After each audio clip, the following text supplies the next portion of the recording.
Okay. Hello, Mission Gathering. You guys would laugh if you saw my little setup here. I have like my phone camera on two tables, some Tupperware, the pandemic board game, and a box of a Lego box. it's, anyways, making it work, huh? Yeah, today I wanted to share a few ways that I think this church is special. And I hesitated to want to do this because, well, for starters, Devin didn't put me up to this. Okay, so just so you know, for the record, but I didn't want to do it. This I was hesitating on it because I don't want it to be this weird contrasting thing. It's like, look how we're doing it right and everyone else is doing it wrong. That's not, because that just lends to more tribalism, and that's actually not the way forward for our society. You know, so all that does is just further perpetuate um, a lack of growth and evolution for us as humans on this planet together. Um, and all this just switch fundamentalism from one from conservatism to liberalism, or just but we don't actually grow. So, but however, I do think it's important for us to stop for a moment and consider what's good. To think about such things. So I kind of have five ways the church is special. This church is special, and I think hopefully it'll be encouraging for all of us, myself included, because I really think this church is doing something really special. And the first way is that Mission Gathering is very decentralized. And it has been from the very beginning, right? Because we don't have our own building. And there's a lot of real health that comes from that, from the very birth of this community, that we have been a decentralized organization, decentralized people. I saw this person, Cheryl Bridges John, she quoted Bonhoeffer in today's day and age, and I thought it was just really interesting. She did this on Twitter. She said, quoting Bonhoeffer, she starts off by saying, "He who loves his vision of community more than the community itself becomes a destroyer of the latter."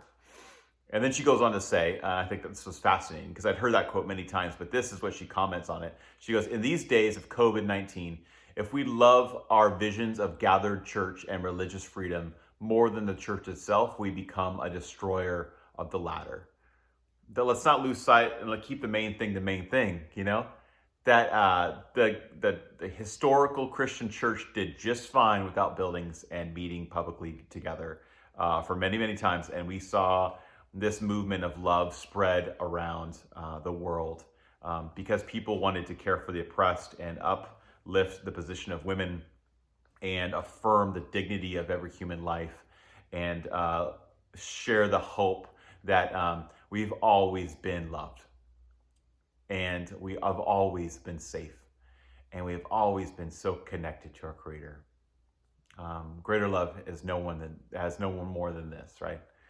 So that's this idea of decentralized, right? And even to go further than that, this community, I've noticed what's attracted me to it is we're not centered on Devin and Kylie. Have you noticed that? Like they have a really great way at taking the back seats and pushing others. And it reminds me of Jesus because, for starters, we know the names of the 12 disciples. Name another religion where that occurs, that you can name a disciple of Buddha or Muhammad. And I think those religions have beautiful, wonderful things to contribute, absolutely. But I do also think that's one thing that makes Christianity distinct is Jesus allowed others, he passed the torch, and he got out of the way. I think that's incredible. And I see that in the leadership here. I thought about that just a few nights ago during the pub theology. I was supposed to facilitate it. And I didn't do a good job of this, but I have known that healthy small groups are always that moment when people are talking and they're no longer, it's no longer centered on the facilitator. They're no longer just answering the questions to the person that asked it, but now they're talking among each other and asking questions of each other. Whenever that can happen, that's always for me like a great indication that, okay, we're in a good place as a small group. Like the dynamics are working. We didn't achieve that at the last Above Theology, but that's always been a goal because it's a decentralized model, right, of co-empowerment. And to go further with that too is this decentralization is even more important than ever before because in the race conversations that we're having in our country, it's really easy for it to become something where we white-splain it or we center the conversation around my experience of privilege or my experience of being pulled over by the police, and we center everything around us when it's not about us. The nature of solidarity is you come alongside others, right, and feel what they're feeling, and I've learned that as a white male in the conversations we're having to not center it on me, because it's not helpful, it's not healing, and ultimately that's because love is decentralized. I'm not getting this out of thin air. This comes from the very nature of who I believe God to be, that He is three persons in one, the Holy Trinity, God the Father, God the Son, and God the Spirit. And that is really important for this idea of decentralized and the idea of it being truly love, because God did not create you and I so that He would need people to worship Him and point out how awesome He is. That's self-referential. That's not actually love. That might be that God is loving, but the Bible says God is love, and that's just the nature of who He has always been. That's because God the Son loves God the Father, and God the Father loves God the Spirit, and God the Spirit loves God the Son.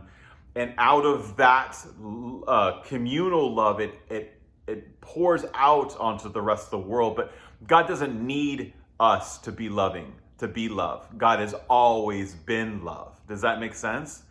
And so He's not insecure. He is always. It is knit into the fabric of God's DNA that God is love, and therefore God is decentralized and dispersed this love among the world. Another way that I see why this church is special is because we're incarnate, infleshed, right? And I love how from the very inception of Mission Gathering that we choose to care for the poor and the marginalized and the oppressed of our society and our neighborhoods. But it goes beyond that too. If I'm not a fan of like belief statements. Never been. I don't. And this comes from someone that really cares about what I believe. I'm working on my 3rd degree on Christian belief, so like I care about it, but I don't think it should be the first thing. I see our beliefs and our stances and our opinions and even our ideas and what we agree about. I see those elements as, if you're looking at a human, I see those as like the bones of a person. Necessary, important, you can't stand up without it, right? But from others looking at me, if all they see is bone, they would assume I'm malnourished. Does that make sense? Because you can see the bones through my skin. But a healthy person, you can't see their bones, you just see flesh, incarnate. And in incarnational living, that what others see is love and hope and peace and joy and self-control and perseverance and affirmation and empathy, concern for others, selflessness, humility, right? That's what people see. That's the outside. That's the flesh. And inside, yeah, there's some bones, and that's important to know what we believe about things. And if that's the first thing people see, we're missing the point. And I love that the first thing people see about Mission Gathering is the flesh. That we care for people well. That we're known for love, right? That we're known for compassion. We're known for looking and to uplift the position of oppressed people groups and vulnerable people groups. That's what people see. That's what really actually matters. It's not as important of what we believe, but how we believe. That's what a healthy church looks like, in my opinion, at least. And I think Mission Gathering is doing really well. Okay, 3rd one is, we're trusting. I think that's kind of neat and frankly unusual for a church to be so trusting. And you can see that because of how many different voices share. And that's just been knit into the fabric of this DNA of this community from the very beginning. I love that Devin chooses to have a multitude of voices, not just share on Sunday mornings, but in facilitating different groups, and there's a trust that comes from that, right?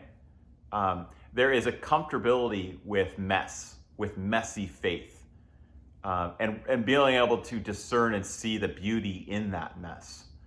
That we seem to be as a community very comfortable with questions, and not just like the cynical question everything just to be a questioner, because that just doesn't go anywhere.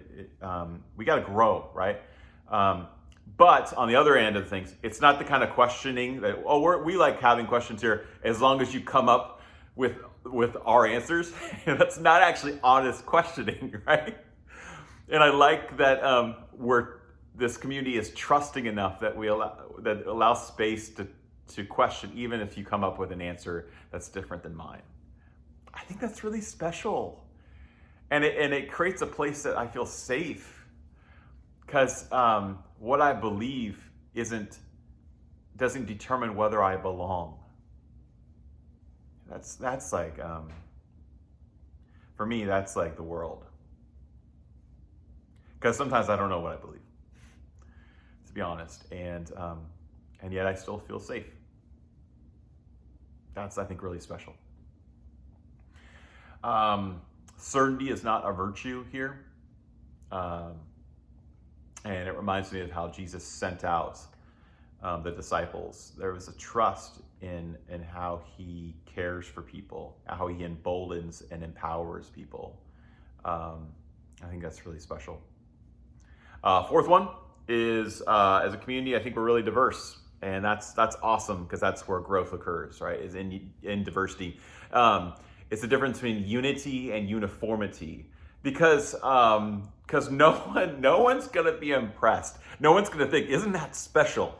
If a community of people gather together and they all happen to like all the same music and listen to all the same podcasts and believe all the same things and vote all the same way and think about the same way and care about all the same things in society, and like it all look the same. No one's gonna be like, isn't that so special? Wow. But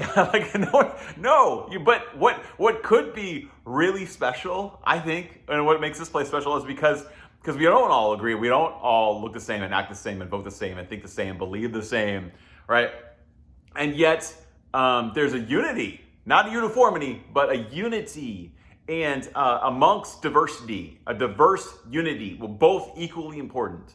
And that, I think, makes this place really special. And I think others think it's special because it's like, wow. And you still love each other. That's amazing. And that's what we need more in this world. And lastly, let's see, is that another way I think our church is special is we're humble. And I borrowed this from Donald Miller. He wrote a book about this a long time ago, but he gives us different elements of what makes a really good story.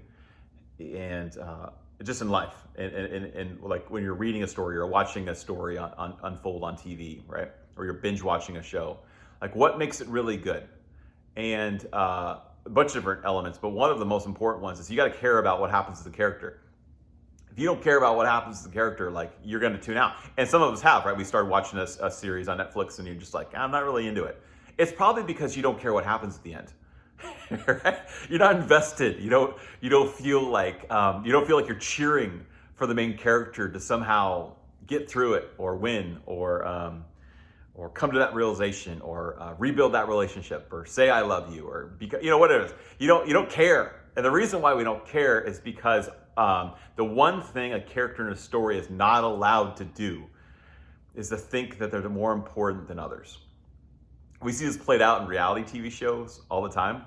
Like the villain of any reality show, right? Like The Bachelorette, which I'm a big fan of, is the Bachelor, or I started thinking about the villain is always going to be the person that thinks they're better than other people.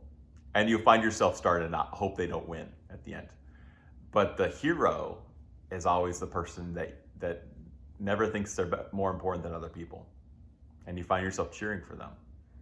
It's another goofy way to explain it, but if you've seen the Rocky movie, the new one, Sylvester Stallone takes like the first hour on a movie about boxing, doesn't have any fighting in it.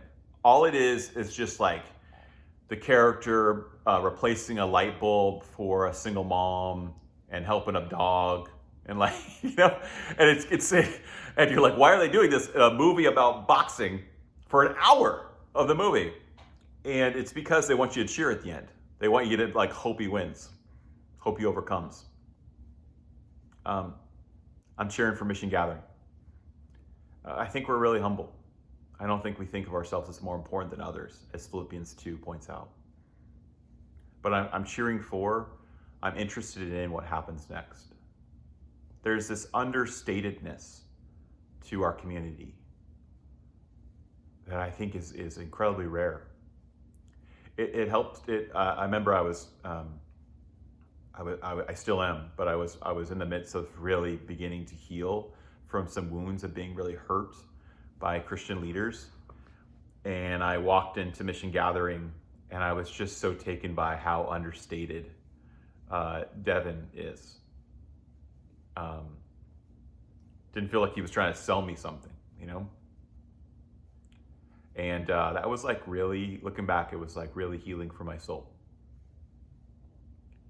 I was like, oh, maybe I can be safe here. I only share that because I'm assuming that's probably a lot of our stories.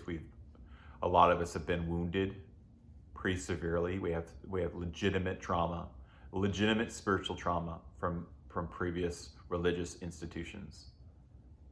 And in order for us to feel safe and to grow again, it's got to be humble. You can't think it's better than other people and other places, right? More important. So I guess I want to end things with that, because church isn't a building, and it's not a time that you gather on Sunday. It is a group of human beings, and it's us, it's you, it's me. And so may you and I be humble people, that we truly imagine that was okay. I know I'm out of time. Just gotta say, imagine that's what the writer of Philippians said about Jesus, that he actually thought of himself as not as important as others. He thought of others as more important than himself. Like, I can give lip service to that idea, and for like an hour at a party, I can make you think I believe that. But like, to actually think that, to actually inwardly through my reactions and my responses to the world, to think, that's what it means by having the mind of Christ, to think of others as more important than myself. Wow. So may we be humble people, diverse, trusting, incarnational, and decentralized. And may we be those kinds of people as we show compassion and hope and love to this world. May we be the body of Christ, poured out and broken for this world. I love you guys. I miss you. May your week live this out.